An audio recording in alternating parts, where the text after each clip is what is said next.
Hi friends, welcome to Joshima சமையல்.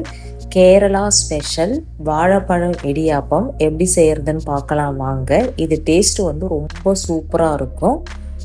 ஒரு இட்லி பாத்திரத்தில் 2 நேந்திரம் பழத்தை வேக வச்சு எடுத்துக்கலாம்.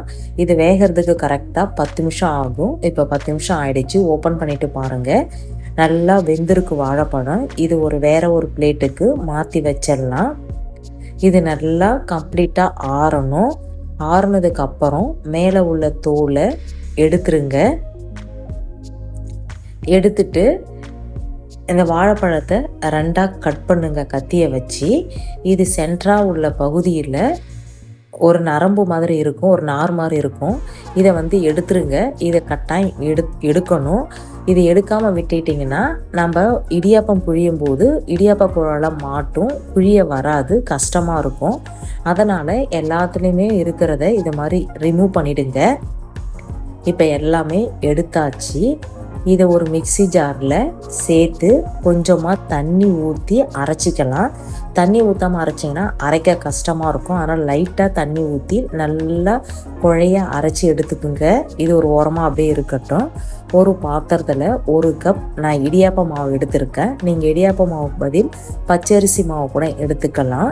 இதில் ஒரு 1/4 டீஸ்பூன் உப்பு சேர்த்துக்கிறேன்.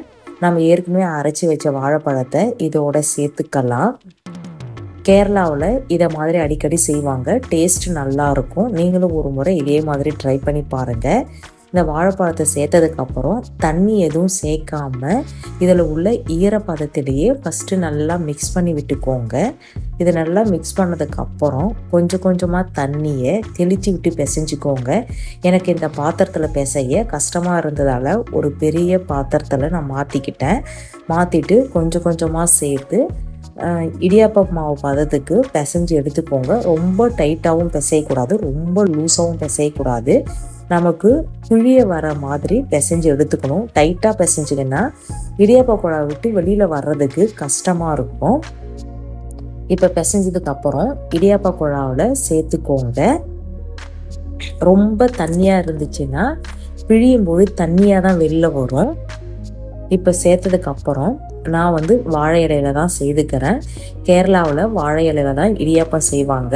வாழை இலையுடைய ஃப்ளேவர் ரொம்ப சூப்பராக இருக்கும். அடியில் கொஞ்சமாக தேங்காய் துருவல் சேர்த்துக்கோங்க. சேர்த்துட்டு இதை மாதிரி பிழிஞ்சு எடுத்துக்கோங்க. பிழியறதுக்கும் ஈஸியாக இருந்தது. இதை மாதிரி நீங்களும் ஒரு முறை செய்து பாருங்கள். டேஸ்ட்டும் நல்லா இருந்தது, சாஃப்ட்டும் ரொம்ப சூப்பராக இருந்தது. இப்போ இன்னொரு வாழை இலையிலையும் இதே மாதிரி பிசைஞ்சு எடுத்துக்கோங்க. இது வரைக்கும் ஜோஷிமா சமையலை சப்ஸ்கிரைப் பண்ணலாம், சப்ஸ்கிரைப் பண்ணிக்கோங்க. இப்போ பிழிஞ்சதுக்கப்புறம் இட்லி பாத்திரத்தில் அடியில் கொஞ்சமாக தண்ணி வச்சு தண்ணி கொதிச்சதுக்கப்புறம் எடுத்து உள்ளே வச்சுக்கோங்க. இதை மாதிரி மேலே வைக்கிறதால ஒட்டுமோ என்ற பயமே தேவையில்லை, சுத்தமாக ஒட்டாது. இப்போ தண்ணி கொதிச்சதுக்கப்புறம் வச்சிங்கன்னா கரெக்டாக 5 நிமிஷம் போதும் வேகிறதுக்கு. இப்போ ஓப்பன் பண்ண உடனே வாழை இலையுடைய வாசனை ரொம்ப சூப்பராக இருக்குது.